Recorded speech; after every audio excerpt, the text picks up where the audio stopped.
एक हरा भरा जंगल था जहां एक प्यारी सी हाथी रहती थी। उसका नाम एली था। एली बहुत ही समझदार, मेहनती और सबकी मदद करने वाली हाथी थी। जंगल के तमाम जानवर एली से बहुत प्यार करते थे। एली हर सुबह जल्दी उठती, नदी से पानी पीती और फिर अपने दोस्तों से मिलने निकल जाती। कभी वो छोटी सी खरगोश को फलों तक पहुंचने में मदद करती और कभी बंदर को दरख्त से गिरे हुए आम वापस लाकर देती। एक दिन जंगल में बहुत तेज आंधी और बारिश हुई। सब जानवर डर गए और अपने अपने घरों में छुप गए। छोटी चिड़िया का घोंसला टूट गया और वो रोती हुई जमीन पर बैठी थी।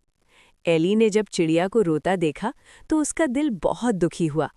उसने अपनी लंबी सूंड से चिड़िया को उठाया और एक महफूज दरख्त पर नया घोंसला बना दिया। चिड़िया बहुत खुश हुई और एली का शुक्रिया अदा किया। बारिश के बाद जंगल फिर से हरा भरा हो गया। सब जानवर एली के पास आए और बोले, एली, तुम हमारी सबसे अच्छी दोस्त हो। एली मुस्कुराई और बोली, दोस्ती और मदद से ही जंगल खुश रहता है।